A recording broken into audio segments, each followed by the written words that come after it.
veio a abolição da escravatura. Ok, nesse meio tempo, teve a Primeira Guerra Mundial e a Segunda Guerra Mundial.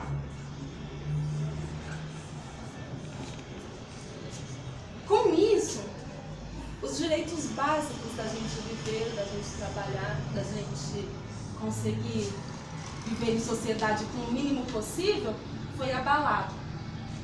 Foi abalado após a Segunda Guerra Mundial. Até aqui, em meio a todo esse cenário, após Hitler, após o extermínio da população judia, a gente sempre tem que ter em mente que a Segunda Guerra Mundial marcou muito por causa do extermínio da população judia, nunca em relação à população africana, que também morreram muitos, mas sempre o que importa é a questão europeia, a questão dos brancos, né? Porque a gente está falando que toda a revolução, toda a história, na verdade, é voltada para a Europa. Você sempre esquece os outros continentes, incluindo a América Latina, muito menos o continente africano. Aí, formaram todos os estados não querendo mais que repetisse uma terceira guerra mundial, né, porque já teve um grande extermínio na Primeira e na Segunda Guerra Mundial. Todos os estados se uniram e formaram a ONU.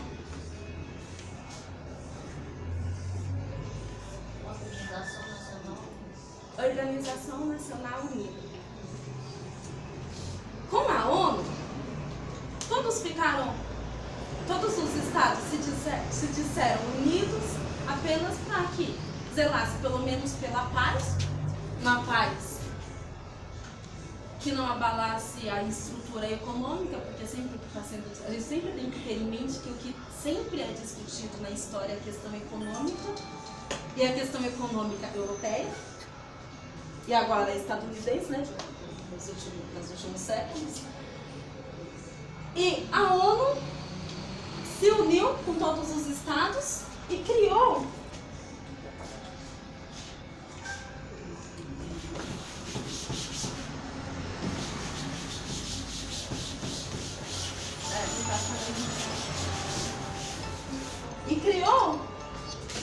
a Carta Internacional, para vocês verem o nível que a sociedade chegou. A gente teve que criar uma carta para escrever quais eram os direitos básicos para você conviver em uma sociedade.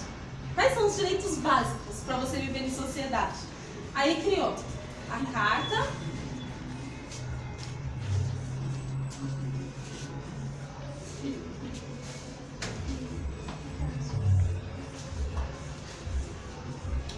Internacional dos Direitos Humanos.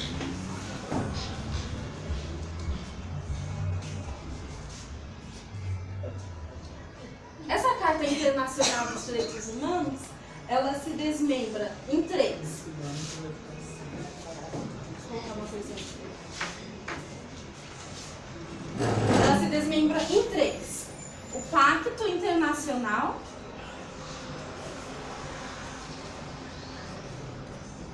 dos Direitos Políticos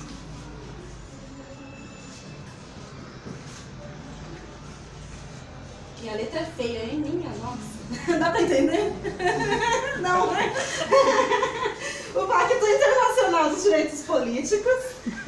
Depois do Pacto Internacional dos Direitos Políticos, na mesma Carta Internacional de Direitos Humanos, foi criado o Pacto para Acesso Cultural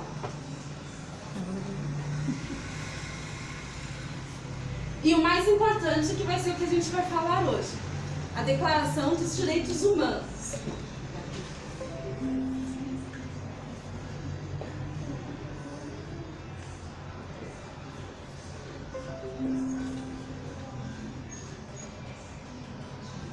A partir desse momento que foi redigida a Declaração dos Direitos Humanos, o mundo teve que cumprir a Declaração dos Direitos Humanos, que era exatamente para prevenir eventual guerra, para prevenir que acontecesse outras tragédias na humanidade. Essa Declaração de Direitos Humanos é uma carta, faz parte da Carta Internacional dos Direitos Humanos e ela tem 30 artigos. Propositalmente, a nossa Constituição Federal, que é conhecida como Constituição Cidadã, a Constituição de 1988, vocês se lembram? Após a ditadura militar, acredito que a maioria viveu na época da ditadura militar, né? Eu não, que eu nasci em 88. Mas a gente sabe que a ditadura militar também causou uma grande tragédia aqui no Brasil, né? No Brasil.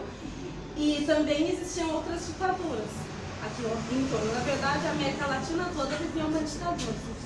Aí, em 1888, fugindo um pouco da Declaração dos Direitos Humanos, em 1888 foi a Constituição Federal.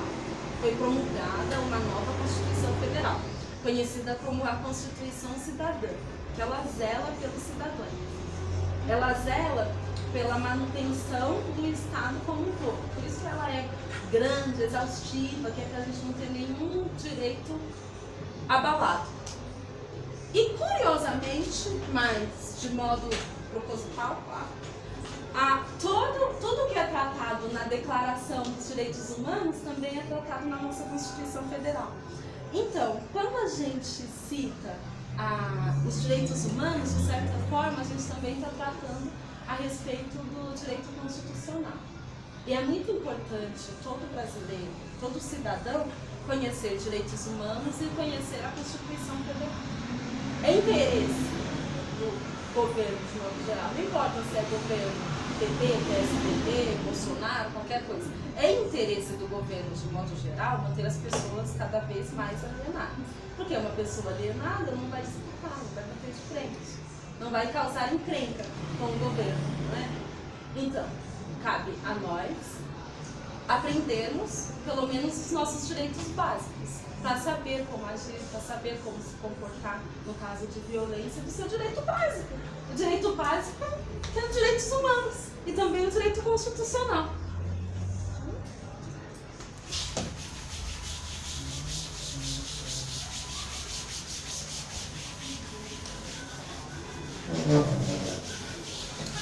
Cláudio, me desculpa, mas eu vou desistir de escrever. Minha letra não vai elaborando. É o seguinte, o artigo 1º da nossa Constituição Federal, na verdade, o artigo 5º da Constituição Federal, vou escrever assim. O artigo 5º tem aquela escrita que todo mundo conhece. Todos são iguais perante a lei.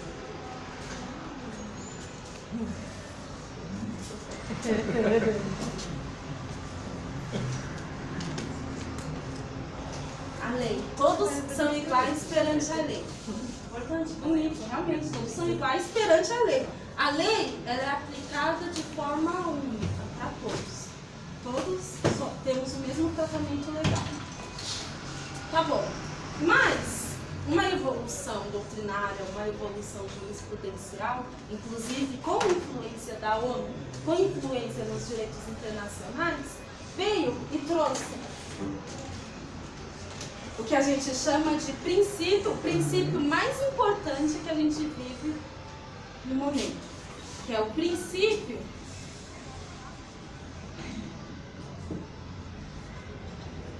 da isonomia. Princípio da isonomia. O princípio da isonomia significa que você precisa tratar todos iguais, mas aqueles desiguais você tem que tratar eles de forma desigual na medida da sua desigualdade. O que quer dizer isso? Eu não posso, conforme eu trato todos iguais, por exemplo, se eu tratar um homem e uma mulher de modo igual, eu vou estar atenuando a desigualdade.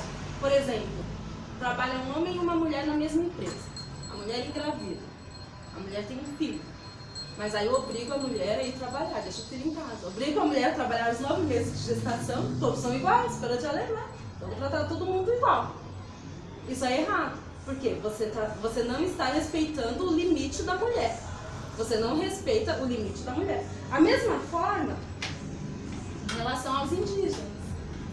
Os portugueses chegaram aqui no Brasil, exterminaram a população indígena e agora vai inserir, ela abaixo deles, o tratamento da sociedade brasileira. Só que a cultura deles é diferente.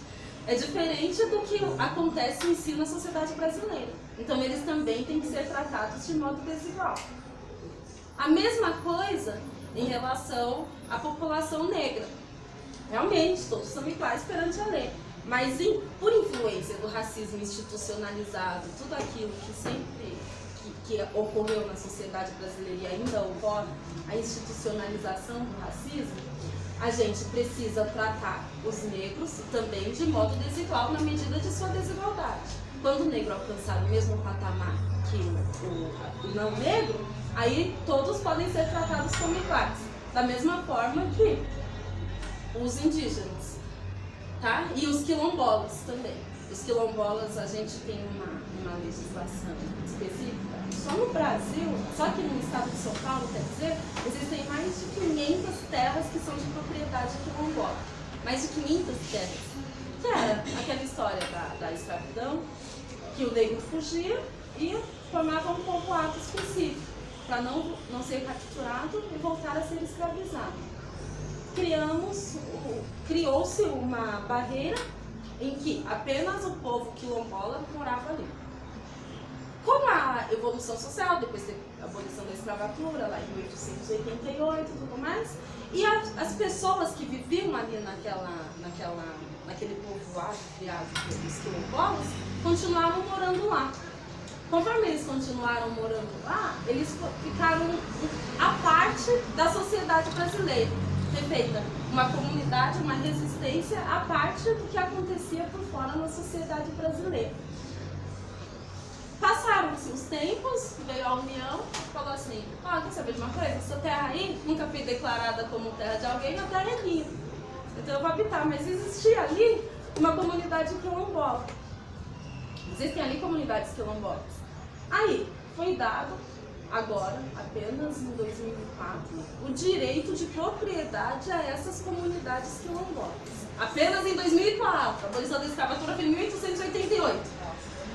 Em 2004 veio um decreto falando que as comunidades quilombolas têm o direito à propriedade. Mas aí faz um estudo social, um estudo antropológico para ver se quem mora ali realmente é descendente de quilombola. Senão não é dada a comunidade. Não é dada a propriedade à comunidade. Aí é difícil, né? Fica complicado. Mas o que eu quero destacar é que esse ato aí do governo em 2004, falar que as propriedades quilombolas ia ser dado direito à propriedade aos quilombolas, foi por causa desse princípio aqui da isonomia. Mas o governo fez isso porque ele é bonzinho? Não, acho que não. Tudo isso porque ele estava sendo pressionado pela ONU. Por causa dos direitos internacionais. Entende a importância da Declaração Universal dos Direitos Humanos? Essa é a importância. Porque se você tem um direito violado, mas é um direito essencial para você viver, para você ter o seu mínimo, para você existir, você chama a ONU, que a ONU vem te defender. Te defende até do seu próprio país. Então, o que os quilombolas fizeram? Lá atrás, antes de 2004, 1990 mais ou menos, os quilombolas foram pedir socorro, bateram lá na porta da ONU.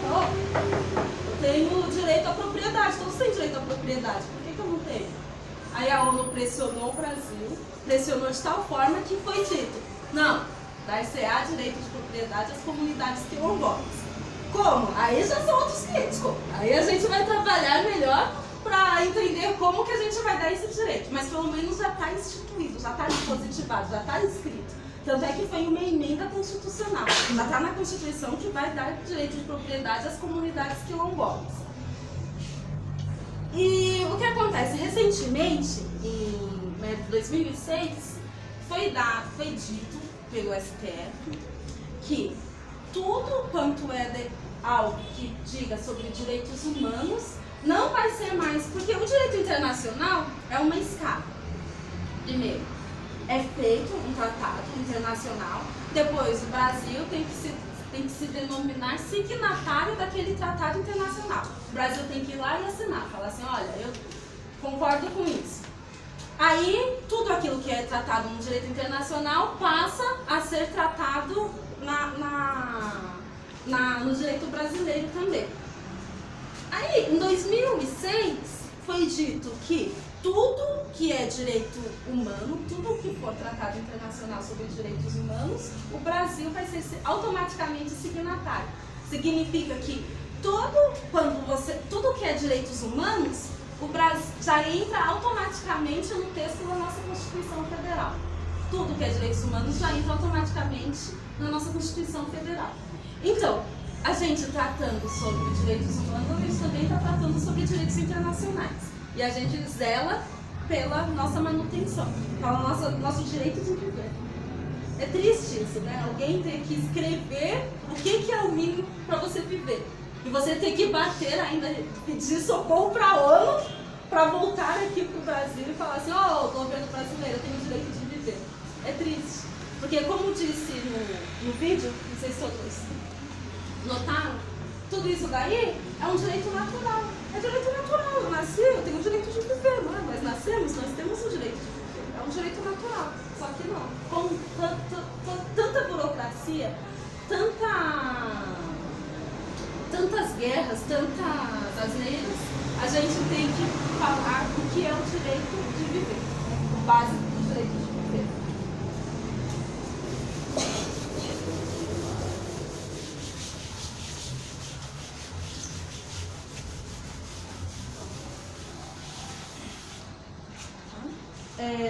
Então vamos falar rapidamente, artigo por artigo, lembrando do nosso pai, vou até escrever aqui de novo. O artigo 5º, que fala da Constituição Federal.